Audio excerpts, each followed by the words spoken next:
you're making. Remember how you were talking earlier about how, our brothers and sisters from the Catholic Church, they pick one thing and that's what they do. Let me share with you an anecdote that I think is interesting. I used to work with this person before I was a priest. Really, really good guy from the Middle East. He's really a lovely guy. He was like a brother to me when we worked together. Wasn't Orthodox, but was from the Catholic Church. Really good Christian. But he wasn't used to doing Lent. And he grew up in a household where his parents always did it and his grandparents always encouraged him to go to church. And so, he knew that I was going to church and everything. He's like, "Are you doing Lent this year?" I told him, "Yeah." He goes, "I think I'm going to do it too." He goes, "What are you giving up?" And I told him, "Oh, well, we don't do the whole giving up thing. We do, all of the food. And we also try to identify some things that we want to give up that are sinful." He goes, "Okay, cool. I'm going to give up beer." so he was telling me about how it is, like it was very common for him every day when he gets home. He doesn't reach for a cup of coffee or a cup of tea. He grabs a cold beer and that's what he has, right? It's not like the guy was an alcoholic, but he really enjoyed beer. And if on the weekend he had his brothers coming over for a barbecue, he was going to have a lot of beer. And that's what he used to do on a regular basis. So he's like, "This Lent, I'm giving up beer for 40 days. And it was incredible because like week 2 into Lent, he was coming into work and this dude had the jitters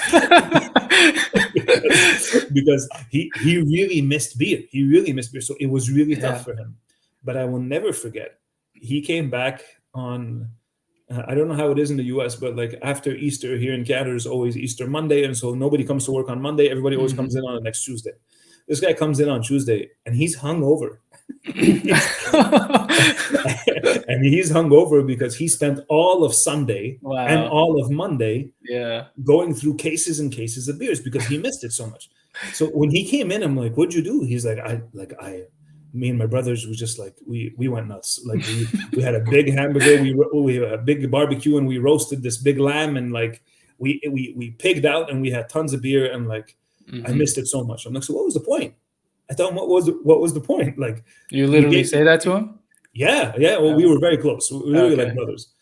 I'm like, "So what's the point? You gave it up for 40 days and then you just go back to indulging." And he goes, "Well, that's 40 days where I didn't have beer, so it's gonna have to be good enough, right?" Yeah. And I think this is the concern. If a person goes into Lent with the intention of exactly like you said, "I'm going to go into monk mode. I'm going to start sleeping on the floor.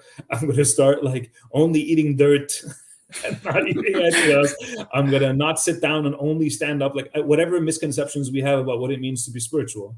Yeah. And then after the 40 days, like, "Oh, I can't wait to just, go back and, indulge in Netflix and social media, and I'm going to go back to my sins, and I'm going to eat whenever I want, and gluttony and lust and all that." What's the point? Like, so you could say that for 55 days you acted like a saint, and then afterwards what? You went back to being you never intended on actually changing. So if you don't have a spiritual guide walking with you, guiding you, telling you where the right balance is, then yes, absolutely, it can very well be something that is detrimental.